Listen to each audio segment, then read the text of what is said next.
ಮುಸ್ಲಿಮರೇ ಅಯೋಧ್ಯೆಯನ್ನು ಬಿಟ್ಟು ಹೋಗಬೇಡಿ ಎನ್ನುವಂತಹ ಮಾತು ಕೇಳಿ ಬರ್ತಾ ಇದೆ. ಮಸೀದಿ ನಿರ್ಮಾಣಕ್ಕೆ ನಾವು ಅವಕಾಶವನ್ನು ಕೊಡಲ್ಲ, ಯಾವುದೇ ಮಸೀದಿ ನಿರ್ಮಾಣ ಮಾಡೋಕ್ಕೆ ನಾವು ಅವಕಾಶವನ್ನು ಕೊಡಲ್ಲ ಅಂತ ಹೇಳ್ತಾ ಇದ್ದಾರೆ. ಮುಸ್ಲಿಮರೇ ಅಯೋಧ್ಯೆಯನ್ನು ಬಿಟ್ಟೋಗಿ, ಮಸೀದಿ ನಿರ್ಮಾಣಕ್ಕೆ ನಾವು ಅವಕಾಶವನ್ನು ಕೊಡೋದಿಲ್ಲ. ಬಿಜೆಪಿ ನಾಯಕನ ವಿವಾದಾತ್ಮಕ ಹೇಳಿಕೆ ಬಂದಿರುವಂಥದ್ದು ಈ ವಿಚಾರದಲ್ಲಿ. ಬಾಬ್ರಿ ಮಸೀದಿ ಬದಲು ಬೇರೆ ಯಾವುದೇ ಮಸೀದಿ ನಿರ್ಮಾಣಕ್ಕೆ ನಾವು ಅವಕಾಶವನ್ನು ಕೊಡಲ್ಲ, ಅವಕಾಶ ಇಲ್ಲ ಅಂತ ಹೇಳ್ತಾ ಇದ್ದಾರೆ. ಮುಸ್ಲಿಮರಿಗೆ ಅಯೋಧ್ಯೆಯಲ್ಲಿ ವಾಸಿಸಲು ಹಕ್ಕಿಲ್ಲ, ಯಾವುದೇ ರೀತಿಯ ಹಕ್ಕಿಲ್ಲ ನಿಮಗೆ ಅಯೋಧ್ಯೆಯಲ್ಲಿ ಇರೋಕ್ಕೆ. ಮುಸ್ಲಿಮರಿಗೆ ಅಯೋಧ್ಯೆಯಲ್ಲಿ ಯಾವುದೇ ಕೆಲಸವನ್ನು ಕೂಡ ಕೊಡಲ್ಲ. ನಾವು ಯಾವುದೇ ಬೆಲೆ ತೆತ್ತಾದರೂ ಸರಿ ಮುಸ್ಲಿಮರನ್ನು ಕಳಿಸ್ತೇವೆ. ಅದರ ನಂತರವೇ ದೀಪಾವಳಿ ಹಬ್ಬವನ್ನು ಉತ್ಸಾಹದಿಂದ ಆಚರಣೆ ಮಾಡ್ತೀವಿ ಅಂತ ಹೇಳ್ತಾ ಇರುವಂಥದ್ದು. ನವೀನ್ ಕಟಿಯಾರ್ ಈ ರೀತಿಯಾದಂಥ ವಿವಾದಾತ್ಮಕ ಮಾತನ್ನು ಆಡಿರುವಂಥದ್ದು ಈಗ ಆಕ್ರೋಶ ಸ್ಫೋಟ ಆಗ್ತಾ ಇದೆ. ವಿನಯ್ ಕಟಿಯಾರ್ ಹೇಳಿಕೆ ಬೆನ್ನಲ್ಲೇ ಈಗ ಮುಸ್ಲಿಮರು ಸಭೆ ಕರೆದಿರುವಂಥದ್ದು.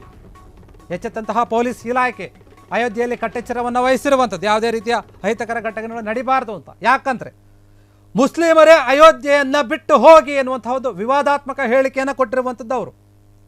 ಮಸೀದಿಯನ್ನು ನಿರ್ಮಾಣ ಮಾಡೋಕೆ ನಾವು ಯಾವುದೇ ರೀತಿಯ ಅವಕಾಶ ಕೊಡೋದಿಲ್ಲ ನಿಮಗೆ ಹೀಗಂತ ಬಿಜೆಪಿ ನಾಯಕ ವಿವಾದಾತ್ಮಕ ಹೇಳಿಕೆಯನ್ನು ಕೊಟ್ಟಿದ್ದಾರೆ.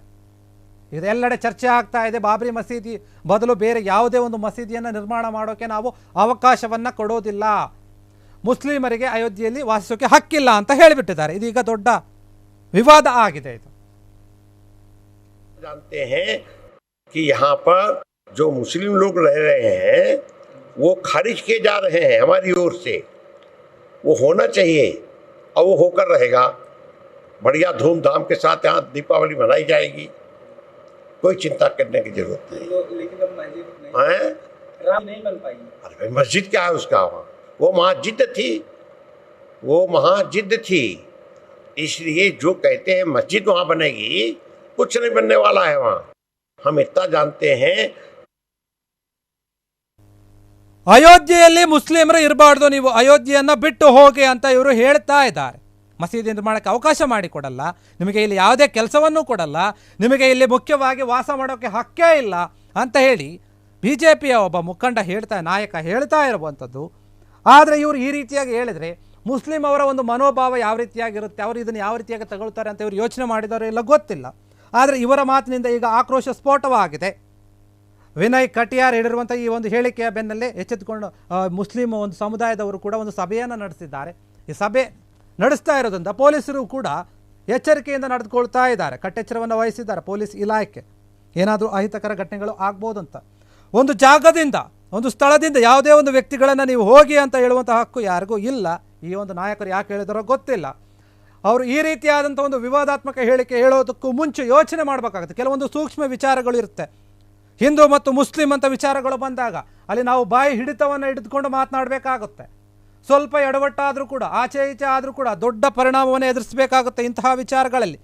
ಆದರೆ ಅದ್ಯಾವುದನ್ನು ಕೂಡ ಯೋಚನೆ ಮಾಡದೆ ಈ ರೀತಿಯಾದಂತಹ ಒಂದು ಹೇಳಿಕೆಯನ್ನು ಕೊಟ್ಟಿರೋಂಥದ್ದು ನಿಜಕ್ಕೂ ಕೂಡ ಇದನ್ನು ಯೋಚನೆ ಮಾಡಬೇಕು ನಾವು. ವಿವಾದಾತ್ಮಕ ಹೇಳಿಕೆ ಇದು. ಮುಸ್ಲಿಂ ಸಮುದಾಯ ಎದ್ದು ನಿಂತು ಅದು ಯಾವ ರೀತಿಯಾಗಿ ಇದನ್ನು ತೆಗೆದುಕೊಳ್ಳುತ್ತೆ ಅಂತ ಗೊತ್ತಿಲ್ಲ.